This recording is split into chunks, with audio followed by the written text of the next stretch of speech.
October 20th, 2025. Welcome to This Week in Waukesha, the podcast series. I am your host, Downtown Donnie Brown, and I'm coming to you live. Not live, excuse me. I'm coming to you recorded. This is a podcast. But I am sitting comfortably in the office of former Alderman Don Paul Brown in our beautiful Banting Park home in a neighborhood we love. I am joined, as always, by my extraordinary producer, the mighty Max Martinson, who will be taking off either later tonight or the wee hours of the morning on a camping trip in Door County. So, you excited for that, Max? I am very excited for it. Finally getting a Uh, couple we days away from the big city. so later on in the podcast, you'll have to give us a little agenda what you're doing and what you hope to achieve. This week in Waukesha is a civic media production broadcast in cooperation with WAUK Radio, 540 AM. And is it 101.3? Is that the new call number, Max? Yes, I believe I so. believe it is. Yeah. So, but I still get it on 101.1. So, and we're proud to be part of the Civic Media Network and encourage everyone to take advantage of the wonderful podcast as well as the radio shows. The revolution will not be televised, but you'll be able to hear it on Civic Media Radio and podcast, as well as here on This Week in Waukesha. And speaking of revolution, it was not what you'd call a slow news week here in the Shaw. And I guess the best place to start is backwards. We're going to go like kind of with the most recent happenings and then go backwards because kind of the main event of the week happened earlier in the week. And for those listening, you probably have a good idea of what I'm talking about. But in the meanest of times, yesterday, October 19th, Packers won, which was great out in Phoenix. And after the 5 hour delay, some issues with their own plane. I heard they did their walkthroughs on the airport or the tarmac. But anyway, they against overcoming adversity, they won. And then back here in Waukesha at 9 in the morning, there was a different kind of sporting event. The Tombstone Trot at Prairie Home Cemetery. I'm proud to be a member of the Cemetery Commission. And the big promo, this is the second annual, too, mind you. And the promo from the event planner says, "Get ready to lace up and experience the thrill of the inaugural Tombstone Trot." That was from last year. But um, together with Prairie Home Cemetery and Silver Circle Sports events, people got to participate in an unforgettable journey through the winding paths of Waukesha history. People got to immerse themselves in the serene beauty of Prairie Home Cemetery's historic grounds while challenging their endurance.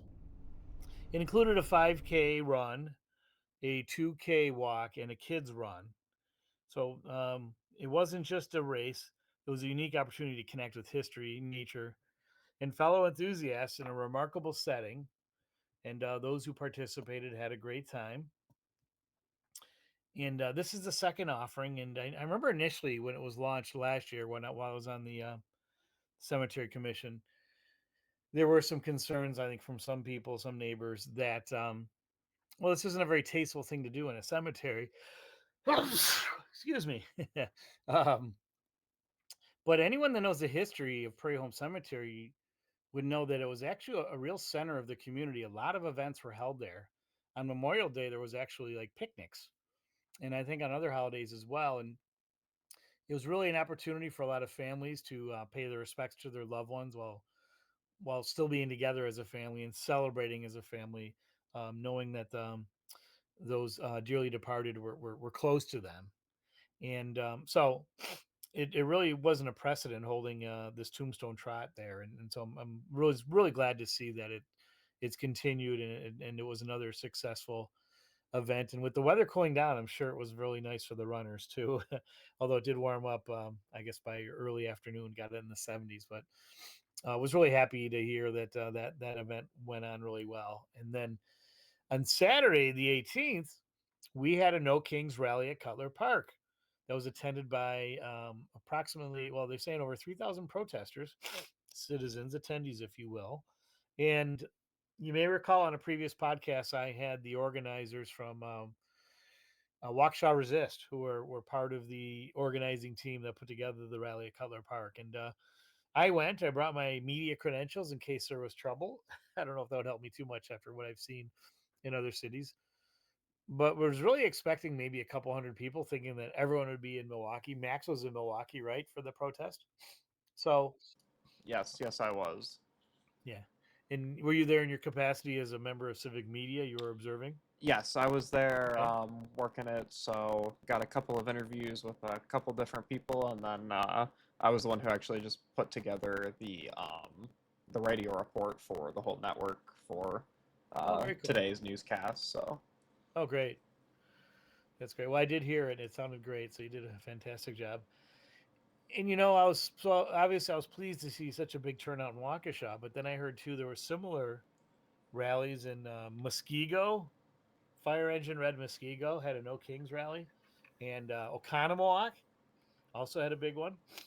So and I think some other communities I missed, not only the Milwaukee area but throughout the state. And while I was walking the rally, I had a chance to speak with some of the attendees, who included a retired athletic director from a local high school, a couple war veterans, and some self-proclaimed wealthy Republicans from Oconomowoc. And they were being funny about it. They weren't trying. They're trying not to be too pretentious about it, but just making the point that they fall on that side of the aisle as MAGA, and even they are, shall we say, very indignant about what's going on. And I heard President Trump's reactions to the rallies that had taken place around the country, and he described the turnouts as small, which I think is ridiculous. He described the people as not good people, that they weren't very representative of what America's all about, or they didn't represent Americans. And and again, a retired athletic director who could probably think of a lot more interesting things to do on a beautiful Saturday in the fall, especially with a smorgasbord of good college football on TV. War veterans, people who made and I say ultimate because even though they survived, they lost parts of themselves, definitely their youth, in defending our freedoms and serving their country in overseas battles. And again, shall we say, business Republicans that were, pretty well dressed for a fall day and pretty well spoken and well educated. And so, I mean, you take that sampling, and to me, I can't think of a finer representative of America, especially people from differing viewpoints coming together to protest what's going on with MAGA and with the Trump administration. And Trump had another comment I thought was interesting today, was that he said he's not a king, that he quote unquote works his ass off for the American people.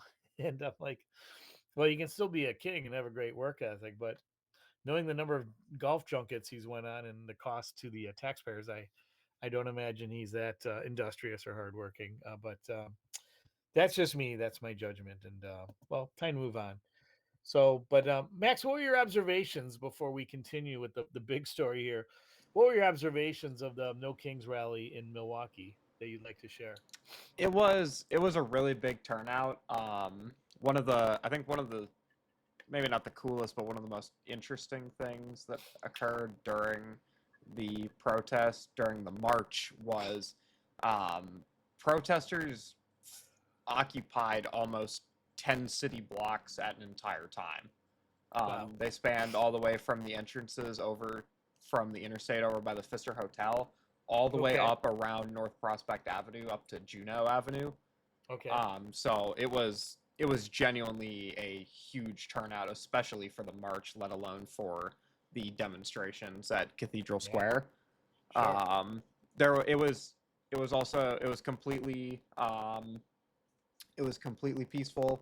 Um, the only like relevant thing that happened that wasn't peaceful was somebody drove through the police barricade Yeah. to get to the interstate entrances, but other than that, didn't really notice anything.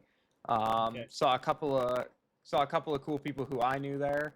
A Nice. couple of people who were my uh, I guess, instructors when I went to school from MATC. Yeah. Saw my primary, like my main instructors, his two sons were out there in a couple of moose costumes with a conch shell, which Okay. was kind of fun.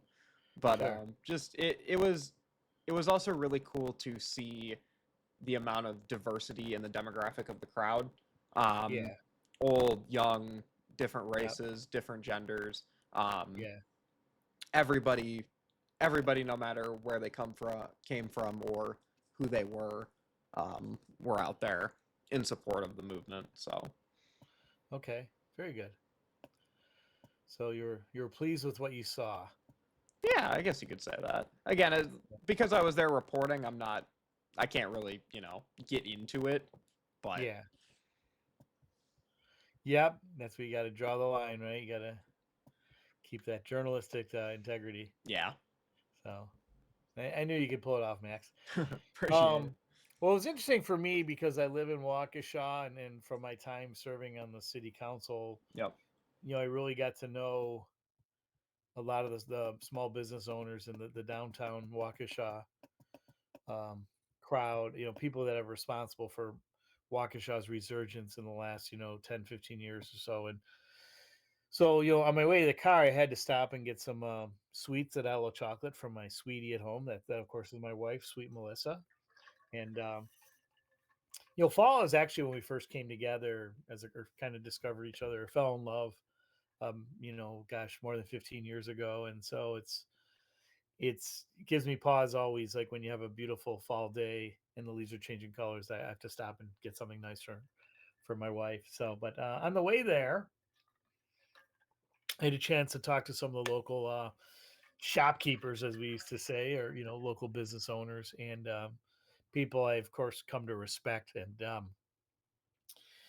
many of them, because they're small business, they are very steadfast in their nonpartisan politics. That especially because the city's their whole life and what they do for their business, that they don't have the luxury of time to participate in rallies or risk alienate certain customer bases, and really are just kind of focused on common sense solutions. And we had some good conversations. We were able to shift the conversation from the national dialogue, since we agreed that oftentimes people just get too upset. People don't know how to engage in and I'm guilty of that. My wife's called me out of that. We still need work in terms of engaging in civil dialogue when we are approaching others with differences of opinion. And for me, it's especially people that are pro MAGA. That it's really hard for me to reconcile a lot of those belief systems. So, but anyway, these were some of the concerns from local business people when we focused on what's going on in the city, and many are concerned about what is now a partisan mayoral election coming up. Um, Now we know Waukesha on paper, city elections, county elections have always been nonpartisan, or they have been for a very, very long time. And excuse me again, man. I think I'm gonna excuse me. So Bless you. yeah, thank you. I need a Kleenex. My kingdom for a Kleenex. But what I was gonna say was that okay, so they've always been nonpartisan on paper, and they'll continue to be, I believe. But with the candidacies of Republican State Assemblyman Scott Allen and Council President Alderwoman Alicia Halbenslavin, who's very whose roots in the Democrat Party run very deep. She's been active with them for a long time, and she's given a lot of her time and her energy and expertise. And I'm not faulting her for that, but the issue still remains now is that you have what is essentially a partisan election. Our only hope is that other candidates will join the mix to add a little variety, a little different perspective. And one business owner was saying that now is the time is right for a centrist candidate and nonpartisan candidate that knows the city well, that knows the ins and outs. That it's a time for that person to step forward and put their name in the hat, and that would make for a pretty interesting race. My concern is, again, because these are partisan races, that partisan money, money from out of state, money from Wis Red. Um, we saw what the Democratic Party of Waukesha did in the last aldermanic election. That unfortunately, there's going to be a lot of misinformation and there's going to be a lot of smear campaigns, and both sides is really getting into the ugly side of politics instead of focusing on what's most important to Waukesha residents at the most local level. So there's concerns about that. There's concerns about the financial state of the city. I know recently there was I forgot what they called it, an assessment or something, an increased fee for garbage and recycling that people are upset about. Some of these people still question why a city our size has both a city administrator and a mayor, especially when the city administrator makes demonstrably more, significantly more than what the mayor does in terms of annual salary. And I have some opinions on that either way, but this is where I choose to cling to my role as a member of the media, just kind of putting that out there, and hopefully have future discussions about it with some guests that are working with the city or are involved, do a lot of business with the city, that can speak more intelligently to this and offer some different sides and provide some more education to all of us in those different areas. So so that was my Saturday, and Friday night it was last game of the season, regular season that is, the Friday Night Lights, and our beloved Black Shirts of Waukesha South lost its final game of the season at home to Catholic Memorial. I think it was like 40-7, and it was a 3-6 season, but four of those six losses were by less than 3 points. And so I know a loss is still a loss, but our black shirts are in the thick of things. They're in the fight. And with some seniors returning, there'll be quite a few, excuse me, some juniors returning next year. They should be in it should be an interesting year next year, one to get really excited about, especially if they can reload. I mean, there's only three seniors that graduated, and one I believe was a starter. So there's certainly a lot to look forward to for Coach Wilts and his team for next year, and so we're already very excited about that. So how are we doing on time here, Max? Got about 2 minutes left, We a got little about two over two minutes. minutes. Okay.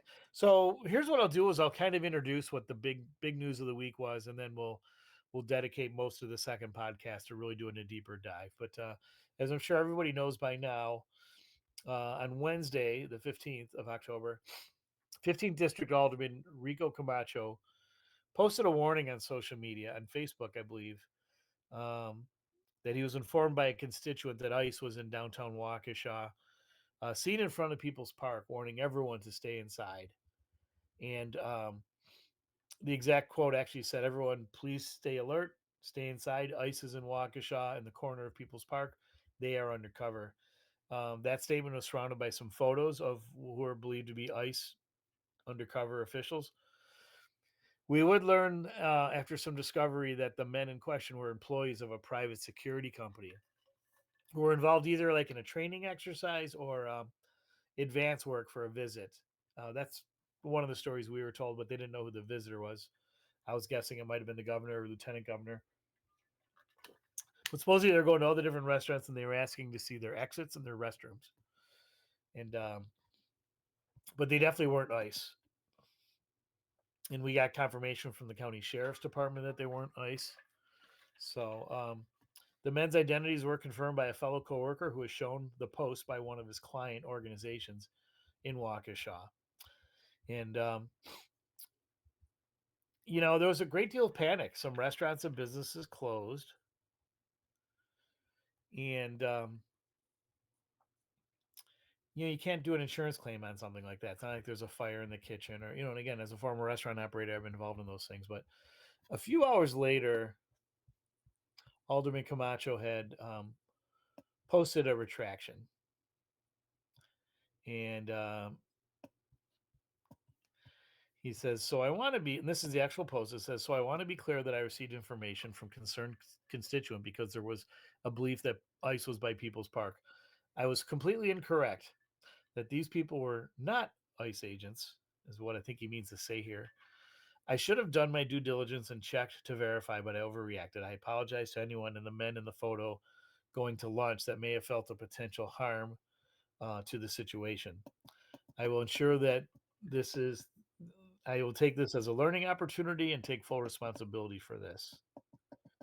And just to close out here, Alderman Camacho admitted that he should have verified the information he received, and it was good of him to certainly to own that and to apologize. But there's also a situation where the horses have left the barn, the trains have left the station, and in podcast number 2, we're going to do a deeper dive in this, and we're going to approach this very carefully. We're not here to make any character assassinations, but just like as Alderman Camacho said, is to explore this learning opportunity for all of us. So thanks for listening in. Stick around for podcast number 2 here on This Week in Waukesha. Thanks again. Thanks to Max for all his help. And we'll be right back for podcast number 2. See ya.